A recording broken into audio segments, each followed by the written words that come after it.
Vous écoutez France Culture.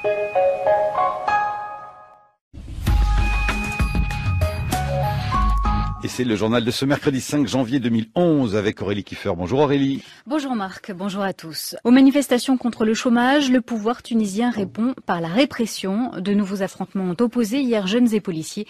Plusieurs personnes ont été blessées. Manifestations et répression se poursuivent en Tunisie. Depuis 2 semaines, la population descend dans les rues pour protester contre le chômage et la cherté de la vie. En ce moment, ce sont les étudiants et les lycéens qui expriment leur mécontentement dans l'ouest du pays.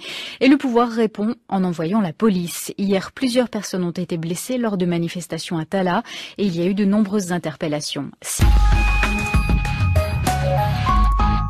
Le malaise social en Tunisie, la famille du jeune homme qui s'était immolé par le feu le mois dernier annonce ce matin son décès. Son acte était devenu un symbole de la contestation, notamment chez les jeunes.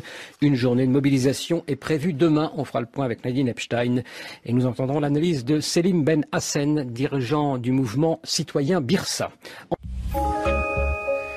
Le mois dernier, donc, devant un bâtiment officiel de la localité de Sidi Bouzid, dans le centre de la Tunisie, un jeune marchand de fruits et légumes s'était immolé par le feu parce que la police lui avait confisqué son chariot de primeur, un acte qui était devenu un symbole et qui reste un symbole de cette contestation sociale, notamment chez les jeunes, et qui a donné donc le départ d'importants troubles sociaux dans la région. Ce matin, Nadine Epstein, la famille du jeune homme, annonce donc qu'il est mort des suites de ses blessures. Oui, c'est à partir de l'histoire de ce jeune chômeur de 26 ans qui avait essayé d'avoir un travail précaire de marchand ambulant. C'est à partir de là que la contestation a gagné toute la Tunisie. La population et les jeunes ont manifesté leur ras-le-bol de la politique menée par Ben Ali depuis 23 ans, d'être maltraité, d'être atteint dans sa dignité.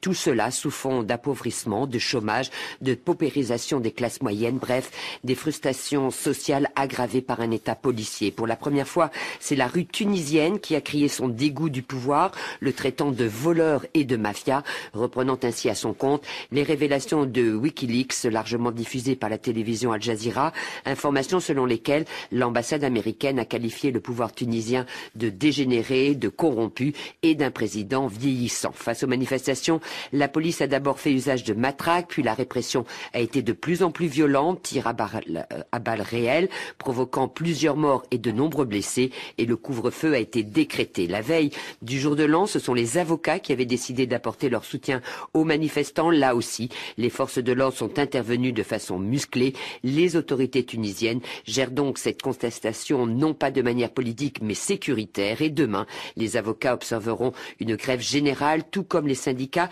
et les étudiants organiseront une journée de solidarité avec les jeunes arrêtés et qui doivent être jugés jeudi. Nadine Epstein, merci. Bonjour Selim Ben Hassen. Bonjour. Vous êtes à Paris dans ce studio, vous êtes président du mouvement citoyen Birsa. Un tout petit mot sur cette appellation, Birsa.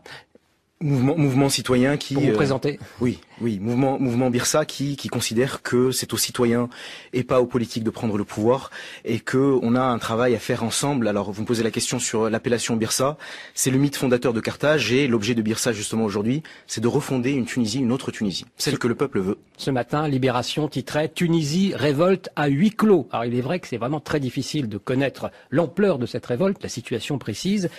Est-ce que vous pouvez, vous, avoir une vision globale, nous donner comme ça une impression globale de ce qui se passe? Oui, bien entendu, vous avez plusieurs corps, à la fois des syndicats, à la fois des membres de l'opposition et à la fois des avocats qui sortent dans la rue pour afficher non seulement leur mécontentement, mais leur impatience et leur détermination à ce que ce régime tombe. Si vous me permettez de vous apporter une petite analyse, je pense que Madame Epstein a eu le mot juste en parlant de dignité. C'est-à-dire que depuis 40 ans, vous avez 2 catégories qui se battent en Tunisie. Vous avez le peuple qui se bat pour le pain, pour le travail, pour des conditions justement de vie décentes. Et vous avez la classe politique, les syndicats et les avocats qui se battent pour des concepts peut-être un tout petit peu plus sophistiqués, comme la liberté et les droits de l'homme. Alors aujourd'hui, ce sont 2 combats justement pour la dignité. Et ce qui se passe aujourd'hui, c'est simplement la jonction entre un combat sur le thème économique et social que porte le peuple et que devrait ou aurait dû porter des partis politiques ou des syndicalistes, et un autre combat pour les libertés. Et si vous voulez, c'est la jonction de ces deux combats qui donne ce à quoi on assiste aujourd'hui. Ça fait donc peut-être une grande partie de la société, ce qu'on appellerait civile tunisienne, qui aujourd'hui serait en mouvement. Donc dimension sociale, politique, les deux à la fois. Qu'est-ce que vous diriez ? Les deux, puisque à la fois le politique et le social font appel à la dignité, et cette dignité, on l'a perdue depuis 23 ans. Alors comment réagit le pouvoir ?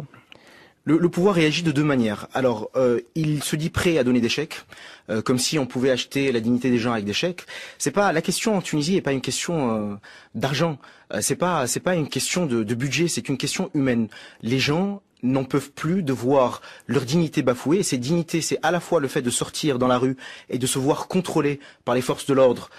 Quand on n'a pas les moyens, parce que quand on a les moyens, on se fait escorter par les forces de l'ordre. Et puis, c'est une question qui est en réalité humaine, vraiment, fondamentalement. Et sociale aussi, par rapport à des conditions qui se seraient dégradées ? Bien sûr.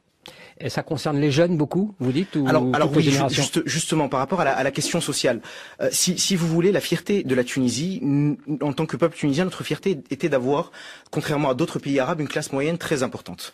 C'est-à-dire que beaucoup de pays arabes étaient façonnés avec des castes, avec des gens très très riches, et avec beaucoup de gens très très pauvres. Le gros avantage de la Tunisie, qui est un acquis de Bourguiba, c'était d'avoir fait une classe moyenne très importante et qui vivait bien. Cette classe moyenne, il n'y a pas de fracture aujourd'hui au sein de la classe moyenne tunisienne. C'est toute la classe moyenne qui s'affaisse. Encore un petit mot. Demain, journée de mobilisation. Est-ce que vous avez le sentiment que ce mouvement va prendre de l'ampleur et peut menacer éventuellement le régime Ben Ali? Il faut que les choses s'organisent. C'est-à-dire que il ne faut pas dénoncer un État policier. Il faut dénoncer un régime. Je veux rappeler que les policiers gagnent en Tunisie 300 dinars, c'est-à-dire environ 180 €, qui ne sont pas les ennemis du peuple, qu'ils sont beaucoup plus proches de la population tunisienne que du régime actuel.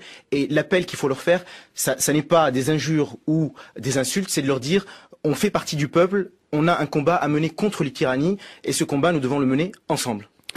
Merci beaucoup, Selim Ben Hassen. Donc, journée de mobilisation demain. Vous en serez évidemment président du mouvement citoyen qui s'appelle Birsa. Merci d'être venu jusqu'à